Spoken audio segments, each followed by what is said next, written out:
On today's show, we're joined by the always hilarious Fernando Carsa, who you've seen in the Apple TV Plus series Acapulco.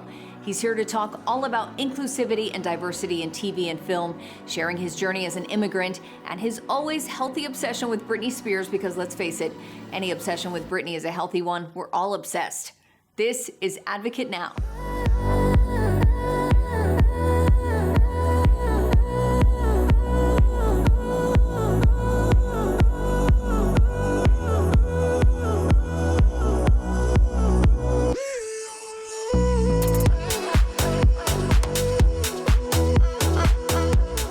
Fernando, so much fun having you join us today. Let's get right to the serious stuff. Britney, of course. But seriously, you say Britney taught you how to speak English. How so? You know what? I've always been a Britney Spears fan since Oops, I Did It Again days. However, in 2009, when she did her comeback in her circus tour, I became super obsessed with her all over. So I started translating all of her lyrics because I wanted to know what she said. And little did I know, I was learning a whole new different language. So that's how it happened. And by the time that I moved to the US, those skills that I had learned through her music came on very in handy. I'm also loving how you're channeling the synonymous Britney Red in your Oops, I Did It Again photo tribute. We're still taking a look at it right here. Tell us about that. You know, for the press junket that we did for my show Acapulco this year, I wanted to pay tribute to the women and the people who have inspired me to be the person that I am today. And I told my stylist I want to wear all red and kind of like fake leather, and I sent the Britney picture for reference, and he did such a great job. And I was like, oh my God, this is exactly what I wanted. I don't feel I'm confident enough to wear a bodysuit yet, but that's as close as we're getting right now. One of the things that I admire most about her is that everyone in the industry who has met her says that she's the nicest person on the world, that she's super sweet, super kind, super down to earth. And then the moment that she steps on that stage, she becomes this icon and this legend. And honestly, first of all, seeing everything that she's been through and how she's overcome everything, and she's still, up and fighting and living her truest self is so inspiring. But also as a performer, how she steps onto the stage and takes command of the audience and the space and embraces her sexuality and her truest self. Like, she's always done that, regardless of what stage of her life she's been in. Every time she steps on stage, she commands it. And that's been very inspiring for me, both as a person and as a performer. Yeah, I want to talk about your TV show, Acapulco. As you mentioned, it's shot in Mexico with a primarily Latinx cast.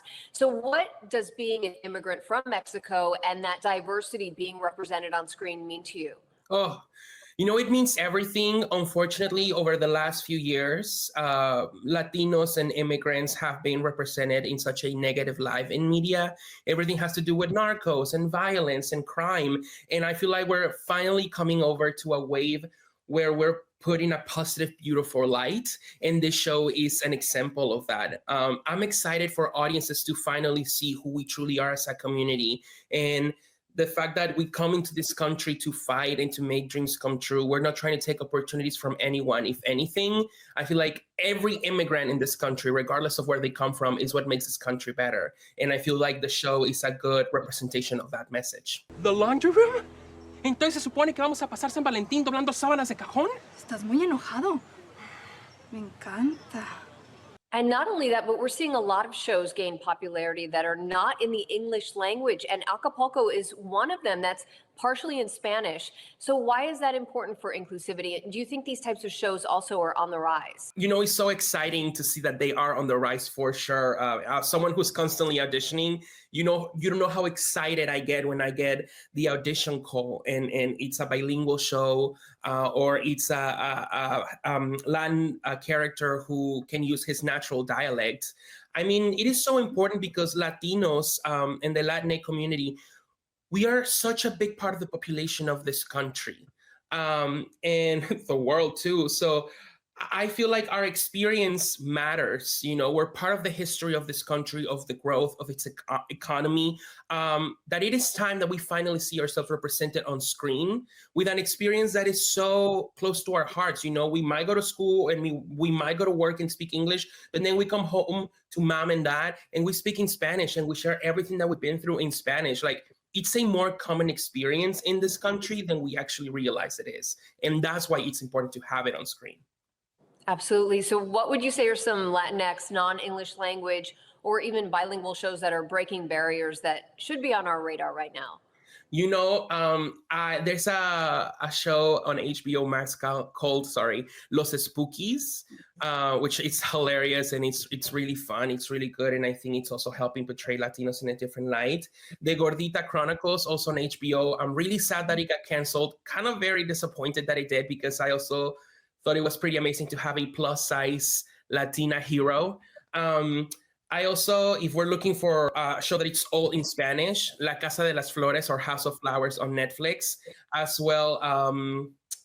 I also encourage people to watch on Netflix One Day at a Time, which is not fully in Spanish. It has some Spanish here and there, but it's another show that represents Latinos in a beautiful light as well. So there's actually a lot out there for people to see, and I highly encourage everyone to go watch it. And you also mentioned representation for the plus size community. I mean, you take a lot of pride in spreading the message of inclusivity for the plus size community. How are you doing that? And why is that important to you? You know, by playing my character in Acapulco, his name is Memo, I realized that I've been having a battle with my body that didn't have to exist, because my body, the least that it wants is to hate me. You know, we shouldn't be at war. The way that I'm trying to approach this change in this support towards this movement is by embracing myself a little more every single day. You know, I'm finally daring to wear what I've always wanted to wear, just because I want to, not because other people tell me that it looks good or bad. I'm trying to make everything about how I feel, how it makes me feel, and how liberating it is. So I'm taking a lot of risks, and by taking those risks, I started realizing that my body can be sexy and desirable and attractive, which, as someone in the plus size community, that's something that I've struggled with my whole life. You know, I'm almost 25, and sometimes it makes me so sad that I've gone through my 20s hiding my body, when it can be, and it is, something so precious and so wonderful. And it has never stopped me from working or proving that I can belong in this industry. So why not show it off? Personally, I love my legs, and I'm going to let the world know that I love them too. Yes, I love that. There's so much freedom with taking those risks and just feeling confident and good in your skin. I asked you about bilingual shows we should be watching, but what are some shows that we should be watching with positive and real reflections of plus size inclusivity? Watch out for The Big Girls, the new Lizzo reality show. I think that the message that it's sending is so important, especially for those kids who want to join the industry and who've been told who they can because of the size and the look of their bodies. So far, right now, that's my favorite. Okay, now a major storyline in Acapulco is following the extreme wealth and the excess of American hotel guests when they're on vacation. So indulge me a little bit. What are some fun but silly things that you think Americans splurge on that the rest of the world would find just absolutely ridiculous? I hope I'm not being too political with this answer, you know, but Let's go for it. you know, I never, while I live in Latin America, I never met anyone who ordered room service. So to me, that's like out of the box, because room service can be so pricey. But I think the biggest issue comes with the fact that I noticed that a lot of people from the US don't finish their food, or like don't save the leftover food, and like they order these big expensive meals, they don't finish them, it goes to waste. Like, it hurts my heart. And I mean, personally, that's the one that I'm like, oh my God, how can you spend so much money on room service and then not like eat it when there's so many people starving in the world? Too much waste, too much waste. All right, let's end on your final advice. What can we all do to continue to support Britney right now, knowing that you're such a fan? Oh my God. Well, first of all, the fight for Britney is not over. Unfortunately, she has not received justice fully. So I would keep encouraging the Justice for Britney movement. Thankfully, it's not the Free Britney movement anymore. But I feel like this is the first time that she's finally posting nude because she wants to, not because a man is telling her to. So I think we need to give her space to learn, to grow. Like she says in her song Overprotected, all she needs is time, love, and herself. So I think we need to give her the space. And as fans, we need to control ourselves. We don't need her to be back on stage right now. We need her to take time for her to heal and grow and be the free woman that she deserves to be. Well, Fernando, we're so excited for your career and to continue to watch it and all the projects that you have going on. Make sure you check out the newest season of Acapulco on Apple TV Plus, and also look for him on At Midnight, which is one of the Paramount Plus Latin American original feature films. Fernando, thank you so much for talking with us. Thank you for having me. It was a blast.